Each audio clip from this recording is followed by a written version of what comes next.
Welcome to What in the World, a project initiated by Hungry for Life International. Today's podcast is titled Charity Branding with Khula, and Jess will be interviewing Jamie Windell. So grab your headphones, sit back, relax, and listen as web and branding guru Jamie from Khula Design Studios gives us tips on branding.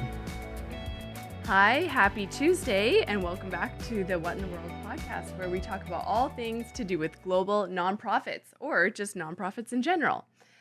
Today, we're getting a little into the crux of branding and charity identity. Branding identity. Did I say that right, Jamie? Yeah, I don't know. Branding. And brand we strategy. have our expert here, Jamie Windell, who is the founder of Khula Studio. Khula Design Studio. Thank you. You got it. So welcome here. Yeah, for sure. Thank you. I've known Jamie for a couple years because he's helped with some other business ventures, web design and stuff. And I've never actually met you in person. No, we chatted over video. Yeah, and a lot. We've done video calls. Yeah, so a lot. nice. So it's nice. Yeah, nice to be get back to the world of being in person. Yeah, being in person. I love it. Another fun fact about Jamie is he is brother-in-laws with one of our staff members. Right? That's correct. Yeah. That's correct. So it's a little family here at HFR. It really family. is. It is. It's a small It world. is. Small world. Even if you're from South Africa. Africa, correct. Is that right? It is right. Okay. Not Australia, South Africa. Do people get that confused a lot? A lot here in Canada. Where Really? are you from? First place is Australia. Second place, maybe British, like Britain, UK, Ireland. And then finally people are like, oh, South Africa. And I'm like, yep, you got it. Oh. Yeah. Well, I feel like there's a lot of South Africans in Chilliwack. So There is. maybe Lots, and most of them are doctors. And I'm not a Yes. doctor, but most of them are doctors. smart bunch you are. Yeah. I would say so. Yeah. I would say so. When did you move here? So I relocated in 2019. Okay. So fresh, still in Canada, but yeah, relocated in 2019, May. Yeah.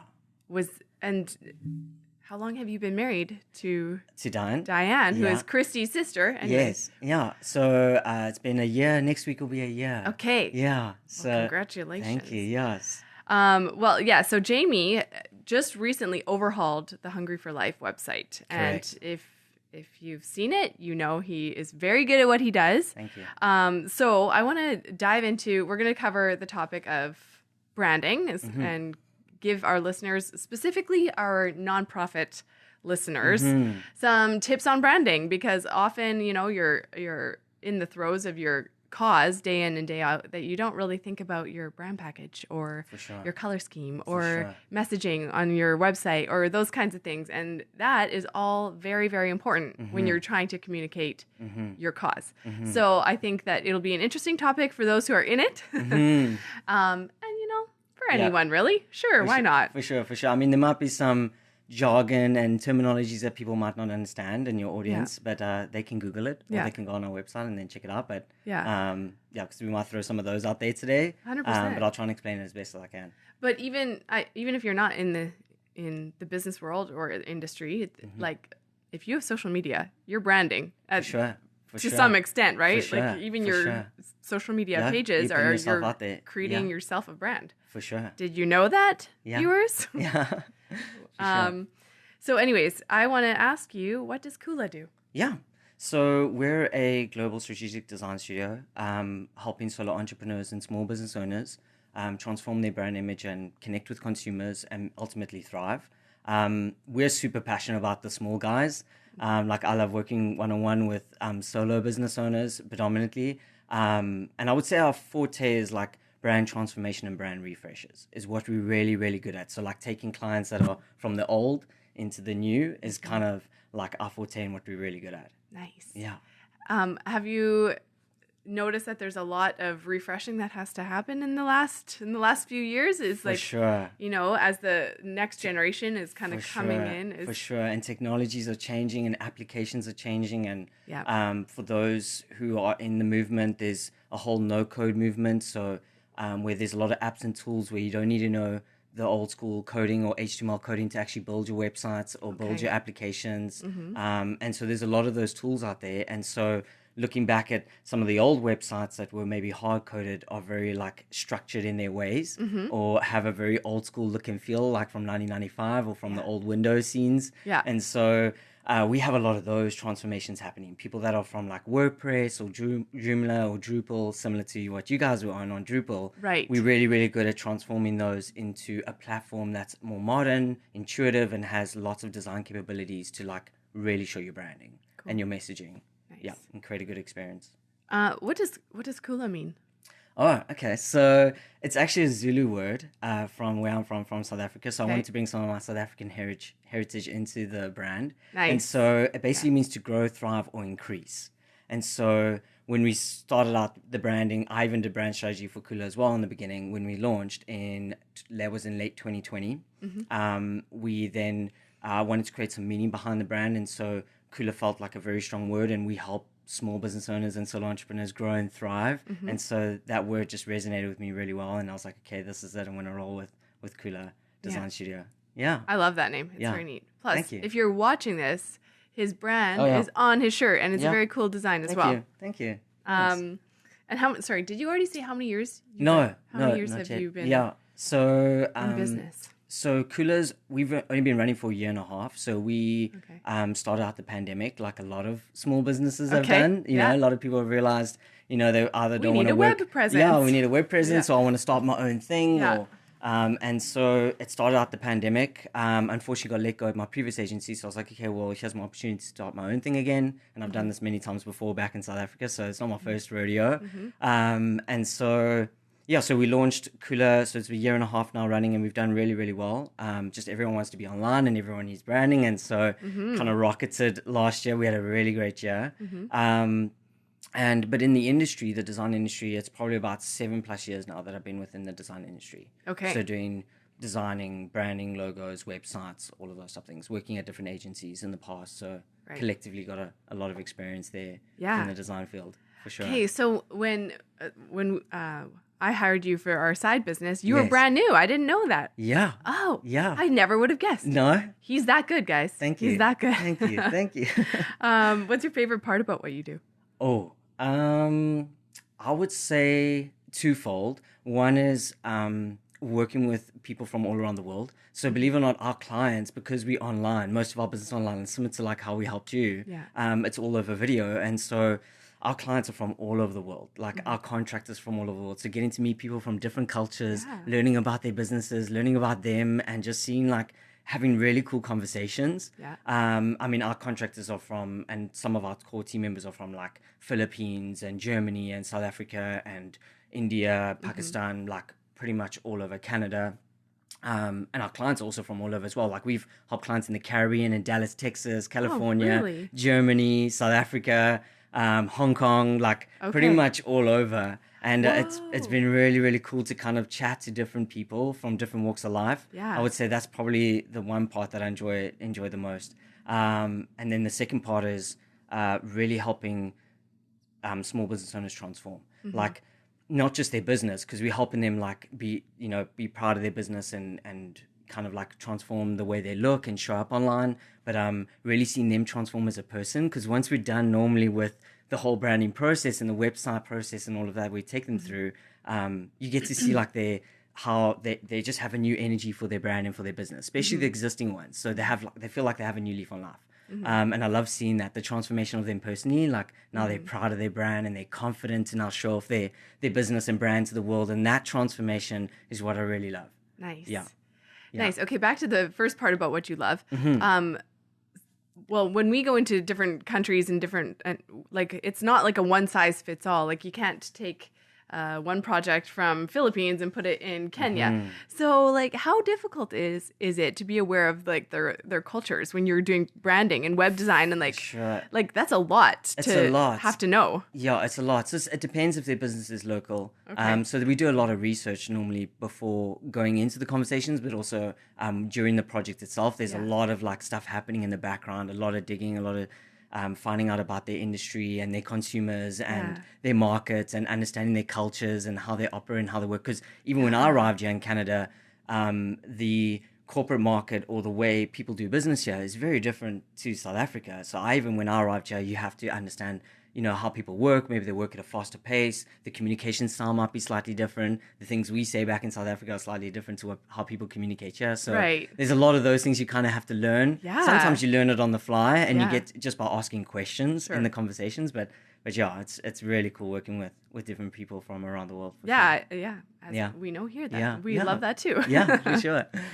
Okay, so let's dive into some problems that are common. I want to know what you see consistently as like a common mistake that, I mean, you can go generic, but if you can speak to specifically nonprofits, like what are some mistakes that you see in branding or web design specifically to nonprofits, but you can go generic too. Got it. I would say probably the most common mistake is it depends on, especially if they're a startup, like if they're nonprofit just starting, a lot of times their capital is tight or their cash flow is tight. And so you would often find like they want to do things either really cheaply or they try and like want to DIY their brand and they want to maybe do it themselves, right? Like try and save on costs, which I get it. Like that's, you got to protect your money in the beginning. But what I find with nonprofits, what that does is though long term, it can diminish your brand long term.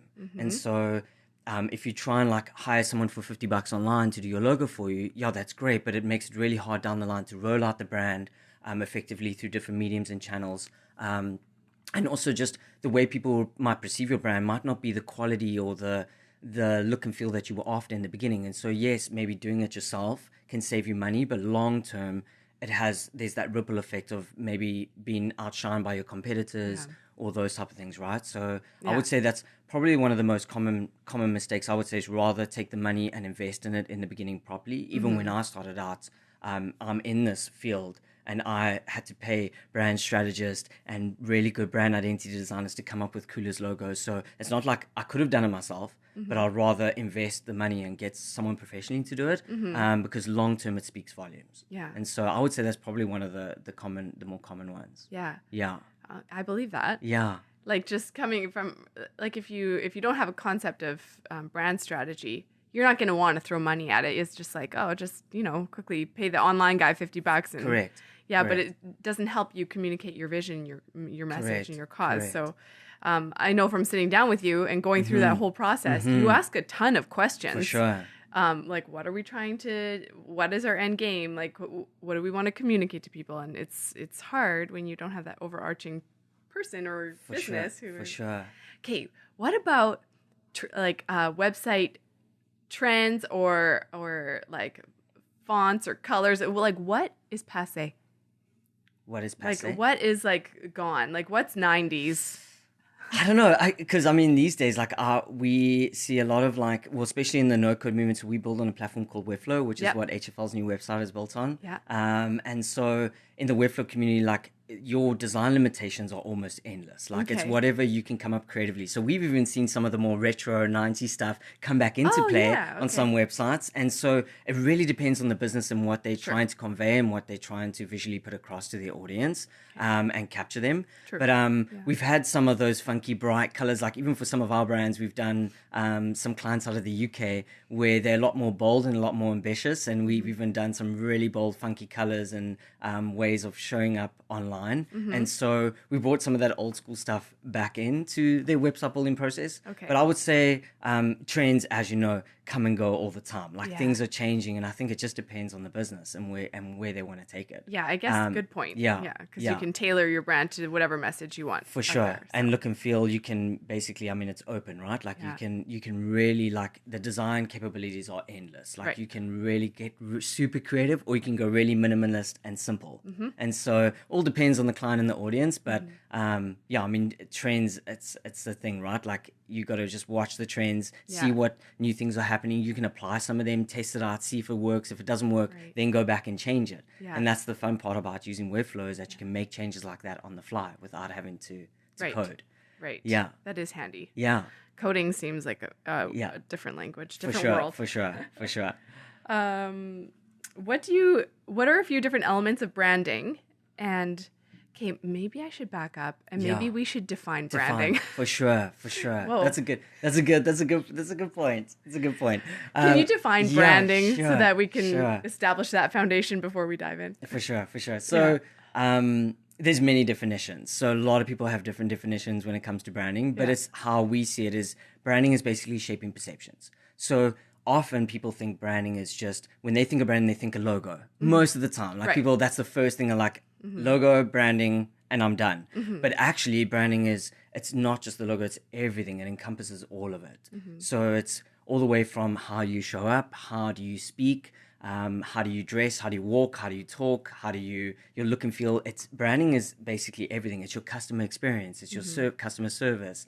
And so basically branding is, how do you want to be perceived in the consumer's mind? What is that perception that you're trying to shape in their mind? Essentially that's branding. And it's shaping that perception in their mind, ultimately. Right. Yeah, so it's collectively logo, not just the logo, but it's the way you talk, your messaging, the way you show up, the way your total experience. So it's basically all the touch points that you have throughout your business, all results back to branding at the end of the day. Yeah, so I do a bit of the branding here at Hungry for Life, and something that I kind of keep in the back of my head is, if Hungry for Life was a person, correct. What would they look like? How would they look like? talk? Correct. What would they be wearing? Exactly all the things that you're saying, personified. Correct. For sure. But it's so true. Like, it's a great way to do it is think of it as a person, because at the end of the day, people connect on a human level. So people buy from people, right? So if your brand doesn't have the emotional aspect tied to it, and you're not coming across as if you're a person, then how do you expect people to buy from you? Right? Because people want to connect with other humans, and so that's natural. But yeah, I mean that's when the importance of branding is not just the logo is just one aspect. That's just a visual component of how you show up, just one small part of it, to create the memorable part in the person's mind. But there's so many other facets to branding that you have to look at collectively to kind of make sure that you show up strongly. It's very multifaceted. It's multifaceted. Yeah, for sure. It's very fascinating once you dive in. It is. Yeah, I love it. It is. Okay, so then I'll jump back to that question, which is, what are a few different elements of branding, and which we kind of just talked about, and which one do you deem most important for a charity specifically? Okay. I would say, so for nonprofits or charities that don't know who they are, who they serve, how do they want to show up in the world, maybe who the competitors are, I would say, and even their core values and beliefs. If you're not sure about all those things, that's what we do in the brand strategy part. So for me, I would say brand strategy is probably the most important facet to get right first, because it's kind of like the cornerstone of your brand, right? So a lot of nonprofits, if they're not sure about all those things that I just mentioned, then how do they know who to target or who to speak to, right? And so all those things that we spoke about now, normally your other facets of branding, like brand identity design or your visual system, your messaging, your website design, development, SEO, all those things, marketing campaigns, ad campaigns, social media, they all stem from the brand strategy. And so that's kind of like the cornerstone of the brand. And so it's your true North Star, as they say. Yes. And so if you don't know all those things, then how do you attract your tribe? How do you attract and talk to people? I would say so brand strategy for us is normally the fundamental part, like the missing part normally. And then normally all the other branding elements normally follow on from the brand strategy. I feel like I'm going to get off topic here for a second, but what, like, for somebody who doesn't have a clue where to start with a brand strategy, like, can you give like 3 tips for like starting a brand strategy? Like, I feel like if you have, it's a very overwhelming concept to sit down and think of all those facets. Okay, so like 3 points. Like, for sure. Understand who you are. So really dig deep with you or your team, or if you don't have a team, bounce ideas with someone, but really unpack like who it is what is it that you stand for? Like, what are your beliefs? What's the impact that you want to make in the world? Because really understanding who you are. So like your mission, vision, values. All those type of things, right? Like unpack all of those as best as you can. You can always get a copywriter to help you write them out, like mission statements, vision statements, all those things. But really jot down and write down all the things that you stand for. I would say is number 1. Then number 2 is figure out who your audience is. So who's your target persona that you're after? Like, are they female? Are they male? What demographics? Really, like, put yourself in their shoes. Like, where do they hang out? Where are they online? Where are they on social media? Like, really, really get to understand your consumer. What are their pain points? What are their gains? What are they trying to achieve? Because once you know all of that, then it helps you with your messaging, right? You know how to speak to them. You know how to target your ads or campaigns towards them. You can really get to know them. And connect with them on a deeper level, right? And then so that's how you build those fan base or that community. So I would say the second one is really understand who you're trying to talk to.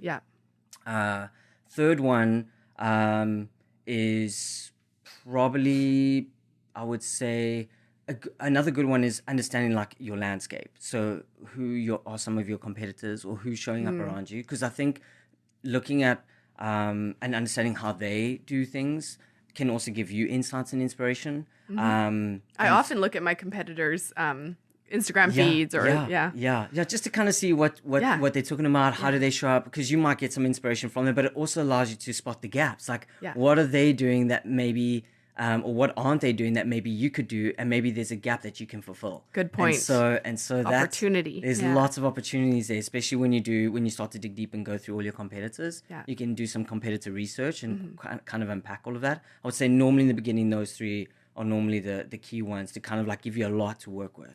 So first one, brand strategy.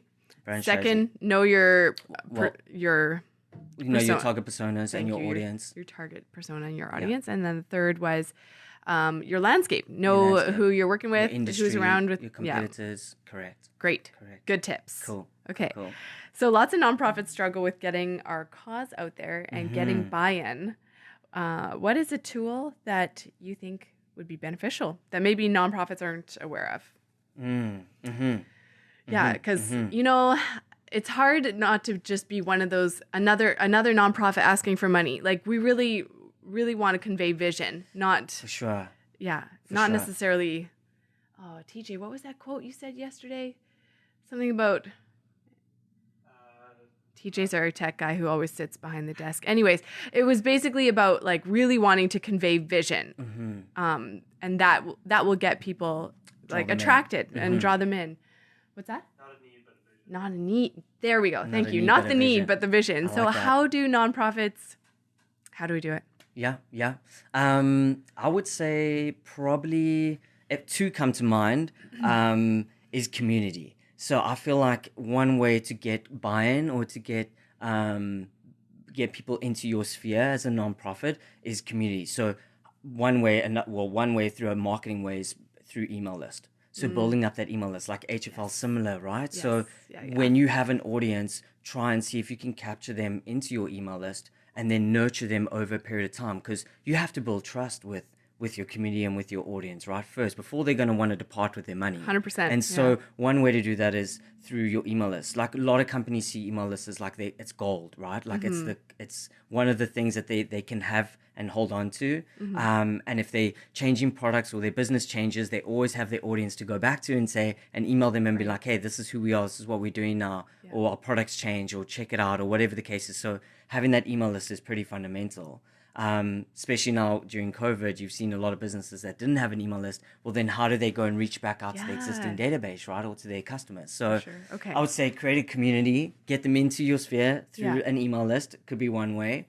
What's a good way to do that? I mean, like on your website. And then if you have like MailChimp or any sort of like tool, ConvertKit, Active Campaigns, like those are all like tools that you could use to create an email list on. And then on your website, you can integrate that and capture leads by either offering like an ebook in exchange for the email address or some sort of piece of value. Right. So that you're not just be like, hey, subscribe to our newsletter, but normally through your emails, you're offering lots of value and lots of insights. And same with HFL, like you're sharing a lot of that stuff through email, right? Yeah. So one way is build like, and that's how you create almost like fans. Yeah. Because they constantly get in the email, and whether it's once a month or once every 2 weeks, they're in the know constantly. What's happening on the ground, what's happening, what projects, what missions are you going on, support emergency relief funds, all those things. So you stay top of mind for your audience. So an email list is a great way. And then obviously social media, right? So social media is another great way to create that community. Well, it's a beast. It's a beast. It's a beast. But figure out what channels as a nonprofit, where your audience hangs out on, and it might not be all channels, but I would say double down on the channels that give you the best return, or where you see your audience hanging out on. So, maybe for nonprofits, it might not be TikTok, it might not be Snapchat, maybe it's Instagram, maybe it's LinkedIn, depending if it's B2B, depending on your audience. Right. Try and figure out and establish some consistency on posting regularly on social media is really key, because again, you're staying top of mind, you're building that fan base, and you're getting people used to you and what you say, and you're building trust, right? And people will depart or donate when they've built some trust up with your organization. Yes. And so one way is just get them into your sphere and then nurture them over time. That's I would say is probably a great way to get buy-in. Yeah, and I have found that, like, I do our social media, and we use Hootsuite, which is a scheduling program for social media, and it's just been so helpful to like pre-schedule all those posts ahead of time, and then Hootsuite provides insights that you can then come back and alter your posts or change the day you post, change the time you post, because all of that plays in. And if you don't have a scheduling system, I don't know how you do it. Like, as a business, I think that's really important too. Especially when you're trying to post consistently. It's great to have like a content calendar, map out all your posts. Yeah, exactly. And try and get some sort of consistency in the way you post and your captions and your messaging and all of that stuff. But I mean, a program like that definitely helps. Yeah, it's helpful. For sure. Yeah. Okay. Let's talk about SEO. Where does search engine optimization fit into a branding strategy? SEO. Okay. Well, that's a good one.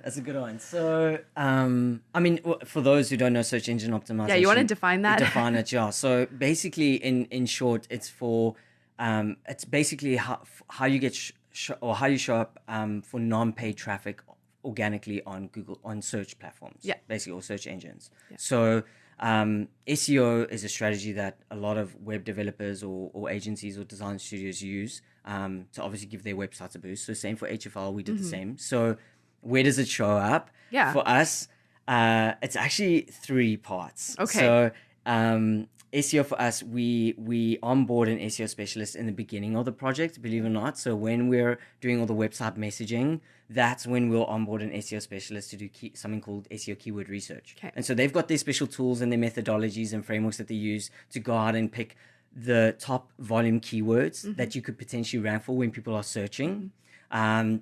And so we'll use and get a whole list of those keywords. And then what we'll do is we'll pass it over to the copywriter and make sure those keywords are infused into the website copy. Right. So that's into headings, into descriptions, into the body copy itself, throughout the website. So that when Google indexes your website, they're picking up those keywords, right? I didn't know you hired somebody to find. For sure. For sure. Okay. For sure. All right. Yeah. That's another whole. You're like, whoa, so basic. Shout out to the SEO specialist, because that's another whole ball game on its own, and you got to be in it for years, and you got to really, really understand it and understand the tools to dig deep and find what you're looking for. But so we do it in the beginning. Okay. And at that stage, sometimes the copywriters will write out what we call the meta titles and descriptions, which is what we put on the top of each page. So when you Google a company, you'll see the title and sometimes the description appear in your search results on Google. And so what we'll do is we'll infuse some of those keywords into the meta title and description. Okay. And so we write those out in the beginning. And then the next stage or the next part where SEO comes in is only later on when we're in the web development build part. Okay. And so then we'll do what they call all the technical or on-page SEO. And so we'll take all the meta titles and descriptions and put them in all the pages. And then we'll go and do a whole bunch of other stuff like in Webflow for HFL. We'll do things like robots.txt. I'm going to shout out a whole bunch of technical stuff, but 301 redirects, make sure those are in place if you're migrating a website. Okay. You're speaking another language. Canonical tags and alt attributes and all the stuff that helps your website perform from an SEO perspective. Okay. They would call it the fundamentals. Okay. We always make sure before we go live that we have all those SEO fundamentals in the website ready to go. Yeah. And then we go live. Okay. Then the third part of SEO is that's where their job really comes into play, is it's long term. So people think like, oh, that's it from SEO, and then you leave your website and it will rank. No, that's not how it works. Okay. So SEO is normally a long-term process. And so after that, that's where you have to get consistent on like blog posting. And then SEO specialists will research keywords or blog topics that are ranking, and then they give you the topics to write about. And then and then you got to write about those blog topics every single month. Did we know this? I'm sure we did. Okay. Yeah. All right. So then basically those blog topics over time would help you rank. And so that's one aspect of it. But you got to do that continuously over a long period of time. That's over 6 months, over a year, over 2 years, actually indefinitely. Keep going. And so you could do 1 a month or 4 a month, up to you. But writing those blog topics with key keywords is fundamental.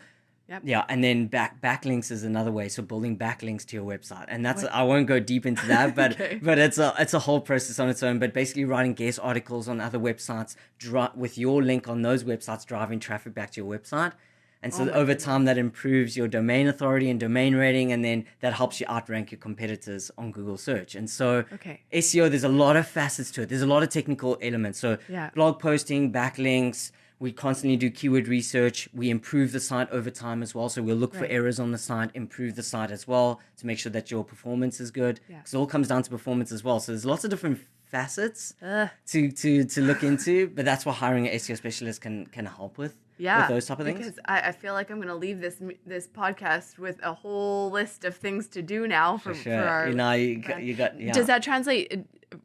This could be a dumb question, but SEO. And keyword searches and all that, is that important to know for your social media posts? Or is that more so just for web? More so on the website. Okay. But having your social media channels also allows you to show up on Google search, right? Right. So whether you're on online directories or you're on social media, obviously when people search for you or search maybe for something similar within your industry, those pages will rank. Okay. So that's it's good. It's good. Still important. Still good to have. For sure. Yeah, I feel like you could do a whole podcast just on SEO. On SEO for sure. Oh man, for sure. It's you can go super deep. But we have some great resources on our website as well. Like if you go to Khula.studio and on our blog page, there's some really cool resources that you can check out, like certain performance or SEO things that people can check out and implement. Yeah, you showed me a few really neat tools to use. One of the ones, this doesn't have to do with SEO, but one of the ones that you showed me I thought was really cool is you can see exactly where people's mouse is on the website and where they're clicking and where they're lingering. And for sure. What's that was called Hotjar. Yeah. It's using a heat map to track how users navigate on your website, which is super interesting. Basic for you, but for me, it records actually the user, and you can watch the recordings and see how people navigate on your website. So Hotjar is great for like the user experience. So are people clicking on the right buttons? Are people not clicking on any buttons? Are buttons in the wrong place? Is copy in the wrong place? And maybe move sections around. Because as you know, when people land on a website and they scroll down, most of the time when they get to the bottom, they drop off. And so that heat map really shows you where are people navigating and moving through colors, through heat. Right? Like kind of like a heat map. So Hotjar is really great for that. But that was one of the tools that we went through, which is pretty cool. For that and many more, go to Khula.studio. Yeah, thank you. Okay, so do you have any good examples of a charity you've worked with where you've seen a dramatic improvement in brand recognition after you've been done? Maybe it's HFL. I don't know, but go for it. HFL is definitely one of them. But we're brand new. Like we just launched. We just launched the website. Yeah. I would say there is one here in Chilliwack, and you might know of them, Afternoon Adventures. So do you know Afternoon Adventures? Okay, so a few people, I think Jeremy and a few people here at HFL know them, but basically they are non-profit, and they help. They have an after-school care program for kids within the community. I do know what you're talking about. That hang out, like maybe they don't have anywhere to go in the afternoons, or maybe their home environments aren't that great. Or whatever the case is, they have a program after school where they do activities and workshops, and they feed them, and it's really cool, right? Yeah. And so for them, she's been running for 10 years, Jeanette, and she had a logo that she created way back, but they never really had an online presence at all. So they never saw Afternoon Adventures as its own entity. It was always part of a church. And so they had like a small little page on the church's website that people could go and just basically read what it was about. But it didn't really say much, or didn't give much information to the users. So she came to us, and we helped her firstly create a new brand identity, something a bit more visual, a bit stronger, a bit more modern that could stand out, and also something that she could roll out, because she does a lot of like merchandising and umbrellas and t-shirts and kids stuff, and so that was really cool. So that was really important, was to create a brand that could then be translate to the principal stuff. And so we did a brand identity, we did a messaging, we did UX UI, which is web design, in Figma, and then we did Webflow development. So we built a website same as HFLs and Webflow, and then we did all the SEO fundamentals, and then we launched. Okay. And so through that process, when we went through all of it, if you look at her website today, like, she had a lot of different audiences similar to HFL. So she had teachers coming onto the website, she had principals coming onto the website, and then she needed the website to speak to parents, so parents could see what the programs were about. They got her kids like age 5 to 8 and then 8 to 13 program, which they call Hangouts, and then they've got volunteers as well. So a lot of demographics that they're trying to speak to, and so having an online presence now, and somewhere where they can drive traffic to, was really key for her.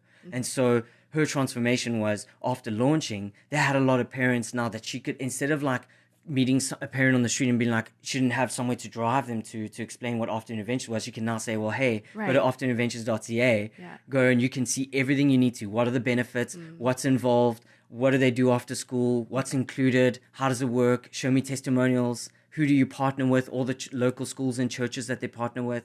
So it's really like... Saved her a lot of work then. Correct. Yeah, and it's like more like a showcase piece, but it's really an informational site where now she has something proud of that she can share with her audience, and then be able to then communicate all the value through that. So she's already had parents like register their kids through it since then, and she's had volunteers apply through it. So now it's a great way for her to get out there. Yeah. Whereas before she never had that. So now how do people find her online? Now if you search after school care program in Chilliwack, you'll most probably find SEO. them on the top pages of Google for sure. Oh, cool. And so that really is helpful for her, right? And so I would say non-profit wise, even though it's not a business, but she saw the importance of branding and getting your brand identity and your messaging and getting an online presence. It's really powerful, right? Yeah. To help you show up and drive traffic to and be proud of your brand and really explain what you do and how you do it, and capture people into that sphere again. So now she can reach a wider audience and grow it. And she can maybe grow it into Abbotsford and into Langley and all the other areas, which is great, right? Whereas before, it felt very closed group because no one knew about it. It wasn't online anywhere. Yeah. She was just her with some t-shirts and some branding, and you saw it in the streets, but you didn't really know what it was about. Right. And so now people can search it and then find what they need to. Yeah, I feel like if you don't have an online presence these days, like it's hard. Very hard, right? To get out there. For sure, because that's your window. It's kind of like your window to the world, right? Your online presence. And so if you don't have something, I would say even if it's just a one-pager explaining who you are, what you do, how do you do it, and how does it benefit me, well then you're losing out potentially, because all your other competitors or all your other nonprofits are all online. Yeah. And so that's the first thing people go these days is go and search. For sure it is. Yeah. Or they're gonna go and check you out online or check you out on social media, and that's what they do, right? I get so irritated when I'm looking for somebody and they don't have a website. They don't have a website. Yeah. Come on, people. For sure. Yeah. Great example. Cool. So charities are always concerned with costs, as we kind of mentioned before. What would a basic brand identity package cost? You can be as generic as you want here, but I think for our listeners who we're trying to explain the benefits of having a website, but like the cost is a huge factor. For sure. It depends. It depends on what they're trying to build, but I can give you some like rough indications. Even just rough. Yeah, for sure. Guesstimate. Sure. So the first part of your question was you mentioned what is the downfall of not doing it correctly, or the cost. They always cost, right? Yeah. So yeah, cost is a tricky one because remember, as you mentioned earlier, like a lot of times you want to do it cheaply. Yeah. So you could do it for $50 or $500 and get your brand identity designed and created, but then like we mentioned, is it memorable? Is it modern? Does it represent your vision? Is it high quality? Do you have all the files and formats that you need to roll out the brand? So it's all those things. So there's always cheaper ways of doing it. You can go on like these tools where you can generate a logo online for $5. Yeah. But is it going to do justice? You're not going to get your search engine optimization specialist. No, correct. So it's really, really important to rather invest in the money and do it properly, I would say, in the beginning. It just saves you long term, because most of the guys that are coming to us now are people who took that approach, but then they're like, hey, this isn't working. Like, I can't get it printed, or it looks really blurry on my website. I didn't get the high res formats. And so a lot of times, like, they're like, okay, well, I need you to recreate this for us now. So now they've spent the money again to get it done properly again. So brand identity ranges, like, depending on what you want. Like, sometimes, like, we include like brand guidelines and all the file formats and all that stuff. So a brand identity can range anywhere from like 2,000 to 3,500 for a full brand pack. That's just on designing the logos and coming up with all the formats and all that stuff. So, and going through the process. It's normally a 2 to 3 week process, but I would say probably between 2 and 3.5 for that. Websites vary. Websites, like, we can do anything from like $2,000 all the way up to like $35,000. So it really depends on like how big the website, your needs, integrations, how technical is it, all those type of things that you're wanting to do on the website. Like, it can be a simple 5-page website, or it can be a full-blown CMS driven, like HFL's website, which is like 20 to 50 pages. And so it all just depends, really. But that's kind of like a range. Okay. Yeah. That gives a good picture. Yeah. So we know you do brand identity packaging. Do you want to explain like your services? What Khula Design Studio does exactly? Yeah, sure. Yeah. So we only focus on 6 core services. So we're more like a boutique design studio rather than an agency. Yeah. And so some people might not know this, and it's good to know, I guess, but we only offer basically brand strategy, brand identity design, copywriting, and then what we call UX UI, which is web design. And then we do Webflow development only. That's the platform that we've chosen. Yep. And then we do SEO. So we only do the 6 core services, and then we stop at SEO. And so what we don't do, like most agencies do, is the marketing, advertising, social media management, social media posts. We don't do all of that. We try and focus on the 6 core services, the fundamentals. Well, you do them well. And we do them well. Yeah, exactly. And so that was my whole approach from the beginning, is like, let's focus on these six core services. We do them really, really well. We have proven frameworks. We have a system and a process that we take our clients through. And they really love that. And so for us, those are kind of like 6 core main services, and we don't really focus on all the others. So if you're looking for maybe for the audience, like if you're looking for someone to do everything, I would say then your best bet is hire a full stack agency or full creative agency, someone that can do all the way from brand strategy all the way through to marketing. Because then you have one team, and normally a single point of contact that can then help you drive all the different facets that you need to work through to evolve your brand from all the way from the beginning to, and then continuous. Normally agencies would then have some sort of monthly retainer, or they would work with you monthly to then continue that journey with you, from customer journey mapping to marketing to doing your PRs and advertising and social media management and helping you get your business out there. That's normally on a bigger level, but for us, we focus on the fundamentals. So we're passionate about the small guys, as I mentioned. So great. Yeah. Okay. Well, I feel like that was a lot of information and really good information for those who are in our industry or even any business, really. For sure.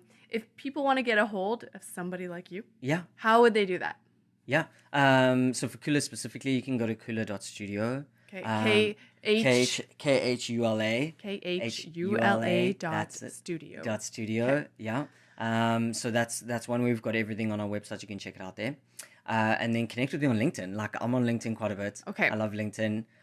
It's great for B2B. So just look up Jamie Windell. Jamie Windell. Yeah. Okay. Yeah, and that's it. And then you can send me a DM, or we can chat, or book a call. And I'm always jumping on calls with people every week. And that's awesome. And then probably for also do some mentoring on ADP List, which is pretty cool. So for freelancers and creative freelancers. Okay.